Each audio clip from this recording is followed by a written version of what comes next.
Hi everyone, it's your girl Designer Soapbox, and I'm back with another video. Please make sure you like, subscribe, and comment. It helps with the algorithm so that my video can get out to more people.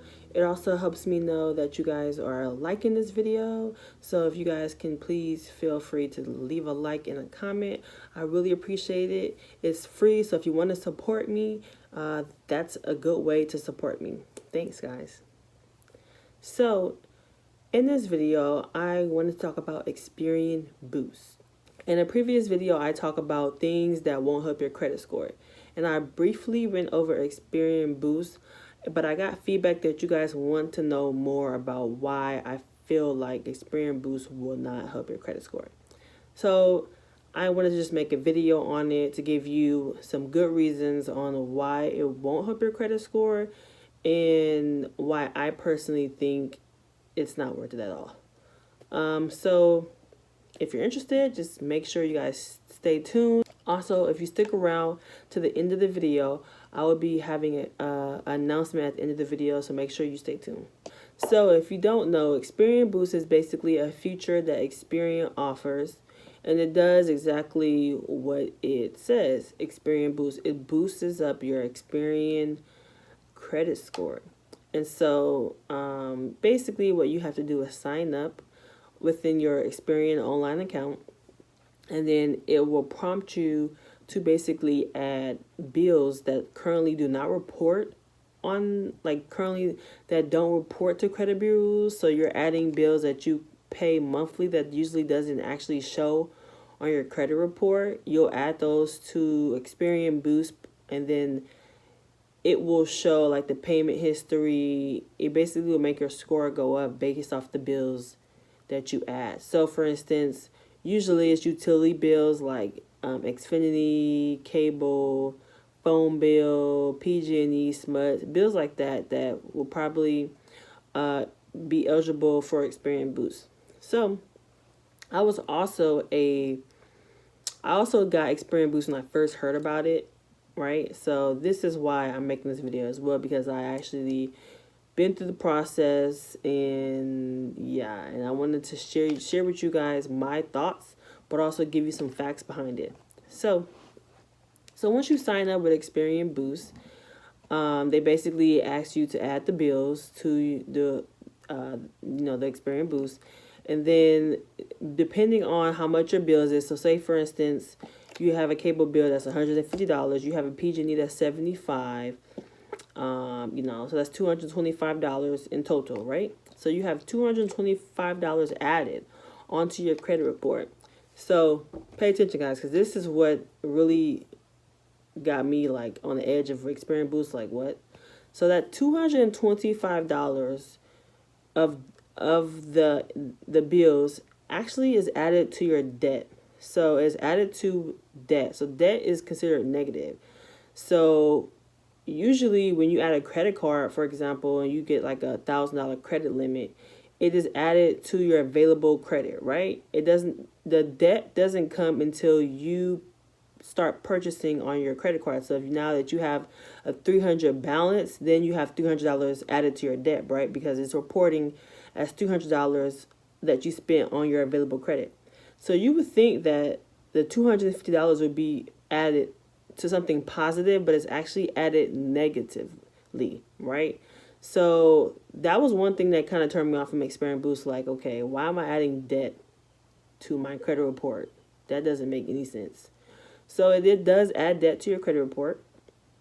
Also, when say for instance, if you're going through the credit repair process and you have these bills, right? And so just say like life just messes up for you and you're unable to pay your cable bill, you're unable to pay your phone bill, even with what's happening now through COVID-19.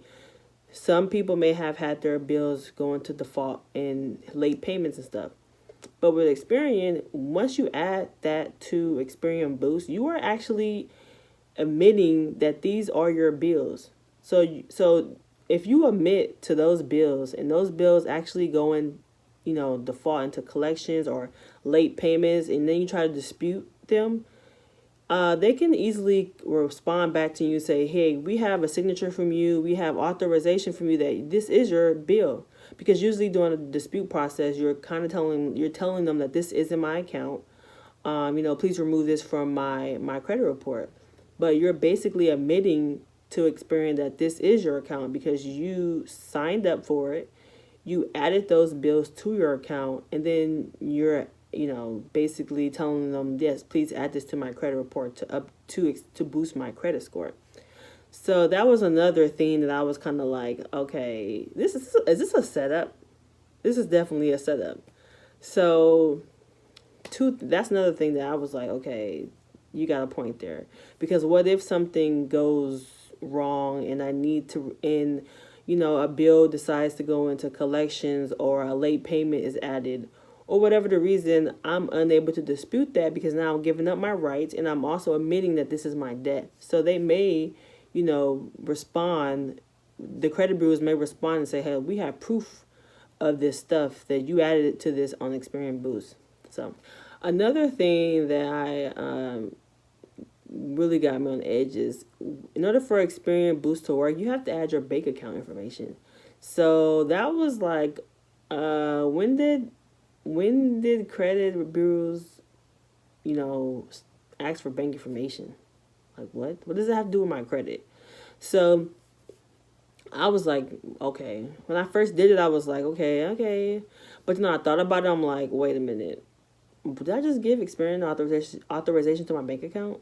So if I had a collection or if I had a debt, they will probably try to, say, look, we're just going to take it out from the bank that you authorized us with. And I'm like, I don't know if that's what's going to happen, but I just want to I don't want to be around that if it does happen. So that's another reason why I removed it. It's like, why would I give a credit bureau my bank information? It's bad enough that I have to, give you guys a lot other information, but that's not information that I want to give a credit bureau. Like, it's just, what does it have to do with my credit score, right? So I'm not a fan of that at all. I'm not a fan of that at all, really. So listen, I'm not trying to, tell you why you should not have Experian. I'm just telling you my opinions on what it does and why I'm not for it at all. But if you want to do Experian, you can. However, it's just, I personally would not do it. I done it, I removed it, and that's it. Like, I feel much better knowing that I don't have to do that. I can, increase my credit score another way. If it involves me admitting to debt, adding negative debt to my credit score or credit report, and then adding bank information, yeah, I can find another way without doing all that, right? So another thing that I didn't understand at the time is that it only updates your VantageScore. So your VantageScore and your FICO score is different. I'm not going to go into big detail on what's the difference. I know there's tons of videos out there that can tell you what's the difference. But in simple form, in a simple way of saying it, no one really looks at your VantageScore. Like, in terms of if you're trying to apply for credit or apply for a mortgage or apply for an auto loan, whatever, lenders don't look at your VantageScore. So it's really, and to me, in my opinion, just an imaginary score that's just there. Now, some lenders may, but most lenders don't. They look at your FICO. And this is considered like basically your real score. So like a FICO 9, a FICO 8, all that. They look at your FICO scores.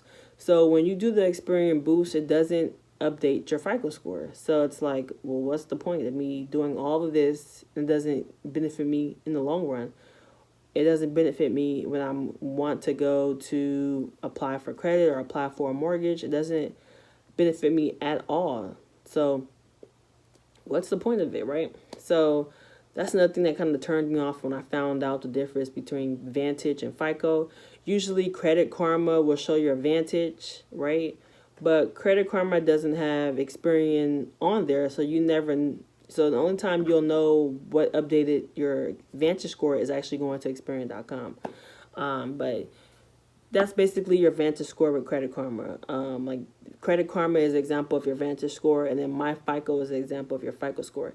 And if you have both apps or both like both accounts with them, then you'll see the difference and you'll see what your real score is. So My FICO has your real score, Credit Karma has your VantageScore, right? So it's kind of like it makes obviously your VantageScore, you will want your VantageScore. Usually your VantageScore is higher than your FICO, but it's like an imagination. So I don't even pay attention to Credit Karma VantageScore. It is good for reporting, so when you get stuff removed, it will update you immediately what been removed from your credit report. But in terms of like score wise, I will focus on the FICO score because that's what really matters, right? So another reason why I don't mess with Experian Boost, and this is really the biggest one, is I'm a part of a lot of support groups where we talk about credit and stuff like that, and someone actually mentioned that they tried to purchase a home through their lender, which is, they're getting like a FHA loan or a first homer buyer assistance type of program, and they got denied. And when they asked why they got denied, they said, you have this type of debt that we frowned upon on. And it was like a $300 debt. She's like, what $300 debt do I have? And when they told her what items were the debt, it was basically the items that she added to Experian Boost. So like her phone bill, her PG&E bill and stuff like that. She's like, what? So she's like, so you guys, I did that to boost my credit score, but in all actuality, it got me declined, for getting a $300,000 home loan. So a lot of people don't know that until they go to the signing table, and then you just caught like by surprise. So I haven't like really watched any other Experian Boost videos on YouTube, but if you made it to the end of this video, I am telling you that this is real. This is the real deal. You may get denied when you're going to go get your home loan or your mortgage loan, whatever, and they may deny you just because of a $300 or a $50 debt that you thought was going to update your credit score. And then you have to start all over, or if they're willing to wait until it updates once you remove it, stuff like that. Like, it's just a hassle that you don't want to be a part of. Because it's debt that it's basically debt that they frown upon on. It's bad debt, okay? So it's just, I would just stay away from it. If you want to still do it, then I would, just be cautious and ask, some lenders, beforehand, like, would I get approved with this on my, credit report? Because when I found that out, I'm like, oh, wow. Like, you would think they wouldn't approve you for, like, credit card debt. But debt that I added because I thought it was going to update my score. Is this a setup? Like, was that a setup? So I just wanted to make this video. Sorry if I rambled on too long, but I wanted to let you guys know, like, this is the credit game. This is basically the gems that I've learned and that I can see clear as day. Certain things are just, if it sounds too good, sometimes it sounds too good. Even if it comes from the credit bureaus, right? So I don't know exactly why Experian Boost is even in place, because, if someone is complaining about their mortgage and how they didn't get approved from that, maybe they didn't complain. Maybe they haven't had a lot of complaints on why this doesn't actually work for me in the favor. But it all depends. Maybe they're making more money by having people sign up and just letting it default. Maybe people aren't buying as many homes using Experian. I don't know. However, just read and also pay attention.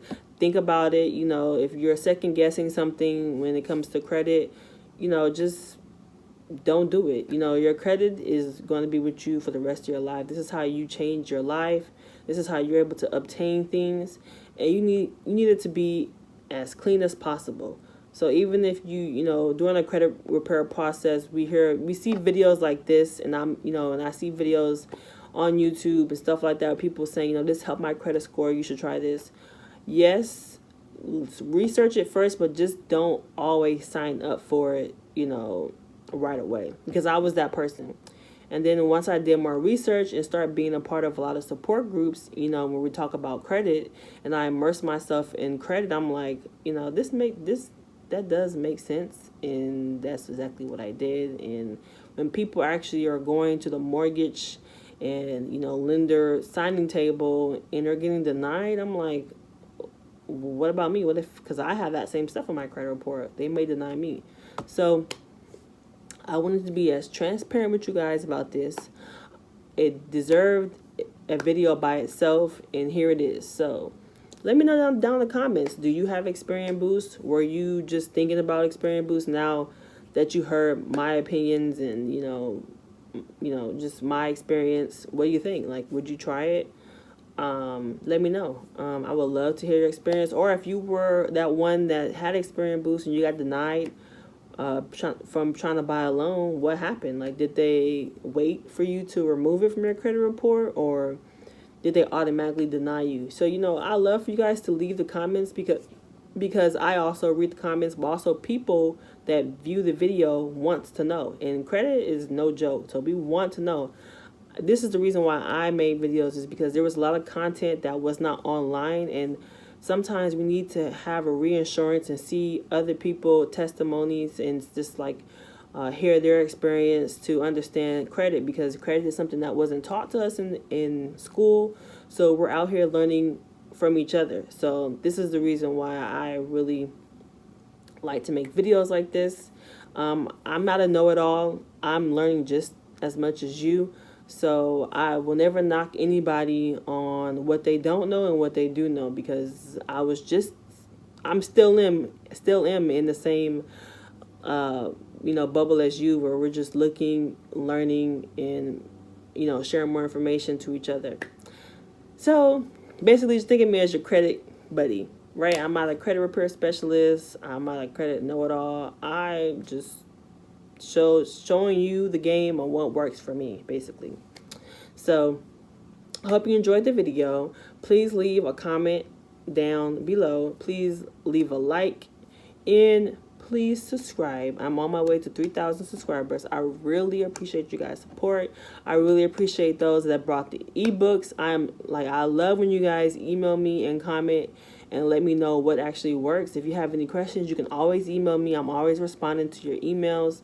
I love it. I love it. I love it. And I'll see you guys in the next video. Bye. So if you made it to this part of the video, you're in luck. I have a sale going on right now, 60% off right now, about the 24-hour inquiry removal guide. And this is a step-by-step guide on how to remove hard inquiries from all of the 3 credit bureaus. So if you do have hard inquiries that you're looking to remove, you can use this guide to do so. I have a method on how to remove them within 24 hours. Yes, 24 hours. This will help boost your credit score fast, super fast. If you're interested, the link is in the description below. It is 60% off right now. Please don't miss the sale, because the sale won't last long.